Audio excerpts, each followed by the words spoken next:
DRG Kids। कहानी चुगलखोर मौसी। एक शहर में विकास और विनय नाम के दो भाई रहते थे। दोनों भाई में आपस में बहुत प्रेम था। दोनों की पत्नियां सीमा और भारती भी मिलजुल कर रहती थी। दोनों भाइयों ने अपनी मेहनत से शहर में अपना कारोबार शुरू किया था और देखते ही देखते उनका व्यापार काफी बढ़ गया। उनका परिवार बहुत खुशहाल था। ऐसे ही एक दिन सुबह, अरे विनय, जल्दी करो, आज नए कारखाने का उद्घाटन है, हम लेट हो जाएंगे। हाँ भैया, चलिए, मैं तैयार हूँ। तभी सीमा और भारती अपनी अपनी आरती की थाली लेकर आती हैं। सीमा कहती है, अरे थोड़ा रुकिए, टीका लगा कर जाइए आप लोग, सब शुभ मंगल होगा। फिर दोनों पत्नियां अपने अपने पतियों को टीका लगाकर उनकी आरती उतारती हैं। दोनों चले जाते हैं। चलो भारती, अब हम दोनों बाहर घूम कर आते हैं। हाँ दीदी, घर के सारे काम हो गए हैं, आज थोड़ा शॉपिंग करते हैं। हाँ हाँ चलो। दोनों मार्केट जाती हैं और शॉपिंग करती हैं। इधर शहर से दूर एक गांव में विकास और विनय की मौसी कांता रहती है। उसका एक बेटा है दीपक। दोनों माँ बेटे दूसरों की सफलता से जलते ही रहते हैं। वो बातें करते हैं। आपको कुछ पता चला माँ? किस बारे में बेटा? विकास और विनय भैया ने शहर में नया कारखाना खोला है। लगता है बहुत पैसे कमा लिए हैं। अच्छा, लेकिन ऐसा क्या काम कर रहे हैं तुम? तभी मौसा जी वहाँ आते हैं और दोनों की बात सुनकर कहते हैं, भाई मानना पड़ेगा, इतने कम समय में दोनों भाइयों ने इतना बड़ा कारोबार खड़ा कर दिया है और दोनों की पत्नियां भी मिलजुल कर रहती हैं। परिवार हो तो ऐसा। ये सुनकर कांता कहती है, अजी, आपको दूसरों के ही बेटे अच्छे लगते हैं, हमारा दीपक क्या किसी से कम है? अरे तुम नाराज क्यों होती हो? आखिर वो दोनों भी तो तुम्हारे बहन के ही बेटे हैं ना। चलो ठीक है, अब खाना लगा दो, बहुत भूख लगी है। कुछ दिनों बाद कांता अचानक शहर विकास और विनय के घर आती है। अरे मौसी जी, आप अचानक कैसे आना हुआ? सब ठीक तो है ना? मुझे फोन कर दिया होता, मैं आपको लेने आ जाता। अरे अब तुम दोनों इतने बड़े आदमी बन गए हो, अब तुम्हारे पास समय कहाँ रहता होगा। मुझे तुम लोगों की बहुत याद आ रही थी, इसलिए मिलने चली आई। ये तो आपने बहुत अच्छा किया। आपको देखकर हम लोग बहुत खुश हैं। अब आप हमारे साथ ही यहाँ कुछ दिन रहिए। हाँ बेटा, अब मैं कुछ दिन यहीं रहूंगी। उनके घर के ठाट बाट देखकर मौसी की आंखें फटी की फटी रह जाती हैं। उसे बहुत जलन भी होती है। वाह, क्या बड़ा घर बनवाया है। आज दीदी होती तो अपने बेटों की तरक्की देखकर कितना गर्व महसूस करती। हर तरफ तुम दोनों भाइयों की ही चर्चा होती रहती है। हाँ, आप तो हमारी माँ जैसी है मौसी जी। आप आ गईं, ये हमारा सौभाग्य है। कांता अब वहीं रहने लगी और वो यही सोचती थी कि कैसे इन लोगों में फूट डालूं। फिर एक दिन मौका पाते ही उसने सीमा से कहा, अरे ओ सीमा, तुझे अपनी और अपने बच्चे की भविष्य की कोई चिंता है कि नहीं? क्यों मौसी जी, आप ऐसा क्यों कह रही हैं? अरे मेरी भोली बहू, तू तो सच में बहुत भोली है। विकास तो अपने भाई के प्रेम में खोया है, लेकिन तुझे क्या हो गया? मैं कुछ समझी नहीं मौसी जी। ये कारखाना, ये सारी दौलत सब तेरे और तेरे बच्चे की है। विनय तो मुफ्त में मजे ले रहा है। सारी मेहनत तो बेचारा विकास करता है। मेरा विकास ना बचपन से ही मेहनती है। हाँ, ये आप क्या कह रही हैं? सही कह रही हूँ। आज तो सब अच्छा लग रहा है, लेकिन बाद में देखना, ये विनय और भारती तुम लोगों का सब हड़प लेंगे। मेरा काम था तुझे समझाना, आगे तेरी मर्जी।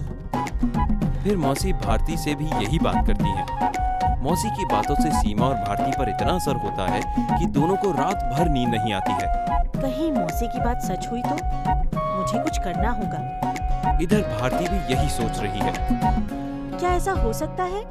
लेकिन मौसी ने कहा है तो कोई बात होगी ही।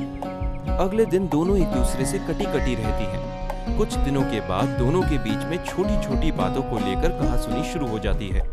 मौसी को ये देखकर बहुत अच्छा लग रहा था।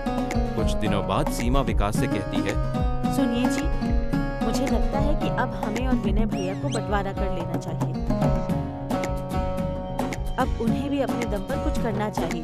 ये कारोबार आपने शुरू किया था। कैसी बात कर रही हो?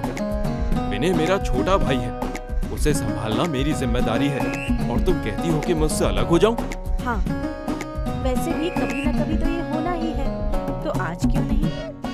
मैं अपने बच्चे के हिस्से की दौलत किसी से नहीं बांटूंगी। दूसरी तरफ भारती भी विनय से अलग होने की जिद करती है, और देखते ही देखते दोनों तरफ कहासुनी बढ़ जाती है। और एक दिन विकास विनय से कहता है, विनय, मैं चाहता हूँ कि हम दोनों भाइयों को घर का बंटवारा कर लेना चाहिए।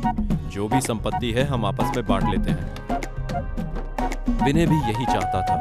फिर अगले दिन दोनों भाइयों में सारी संपत्ति का बंटवारा हो जाता है। विनय अपना अलग व्यवसाय शुरू कर लेता है। दोनों भाइयों को अलग कर मौसी मन ही मन बहुत खुश होती है।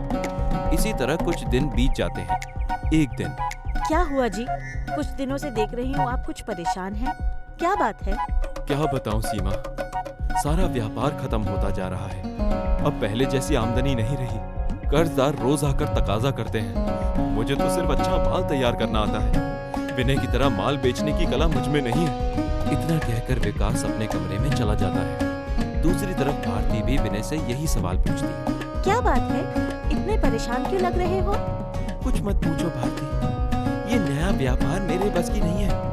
मुझे तो बस माल बेचना आता है, लेकिन अच्छा माल तैयार करना विकास भैया को ही आता है। आजकल तो इतनी आमदनी भी नहीं हो पा रही कि छोटे मोटे खर्चे भी निकाल सकूं। विनय उदास होकर बैठ जाता है। फिर एक रात जब सीमा मौसी के लिए पानी लेकर उनके कमरे के पास पहुंचती है, तभी जोर से मौसी की आवाज सुनती है। वो जोर जोर से हंसते हुए किसी से फोन पर बात कर रही थी। अरे चंपा, अब मैं तुझे क्या बताऊं? सीमा और भारती को तो ऐसी पट्टी पढ़ाई कि दोनों आसानी से मेरी बातों में आ गए। विनय और विकास दोनों जोरू के गुलाम निकले। हाँ। सीमा मौसी की सारी बातें समझ जाती है और फिर अगले दिन पूरी बात भारती को बताती है। फिर वो दोनों अपने अपने पतियों को ये सारी बातें बता देती हैं। अब उन दोनों भाइयों को समझ में आ जाता है कि ये सब उनकी मौसी का किया धरा है। फिर अगले दिन विकास विनय से कहता है, विनय, मुझे माफ कर दो, तुम बस आकर अपना काम संभाल लो। भैया, ये आप क्या कह रहे हैं? आप मेरे बड़े भाई हैं। दरअसल गलती हम दोनों की है। हमने मौसी की बातों में आकर ये कदम उठाया। हाँ, हमें दूसरों की बातें नहीं सुननी चाहिए थी। हमारी सफलता साथ मिलकर रहने में है। हम अकेले अकेले सफल नहीं हो सकते। सीमा और भारती को भी अपनी गलती का एहसास होता है। वो दोनों भी एक दूसरे से माफी मांगती हैं। मुझे माफ कर दो भारती, मैं मौसी जी की बातों में आ गई थी। नहीं दीदी, गलती मुझसे भी हुई है। मैंने भी मौसी की बातों पर विश्वास कर लिया, लेकिन अब हम उनको यहाँ एक पल भी नहीं रुकने देंगे। ये कहकर दोनों मौसी के पास जाती हैं और कहती हैं, मौसी जी, हमें माफ कीजिए, लेकिन अब आप यहाँ से चली जाइए और आज के बाद यहाँ तभी आइएगा जब आपको सच में हमारी चिंता हो। कांता वहां से अपने गांव चली जाती है। इसके बाद उसकी कभी हिम्मत नहीं हुई कि वो फिर से विकास और विनय को अलग करने की सोचे।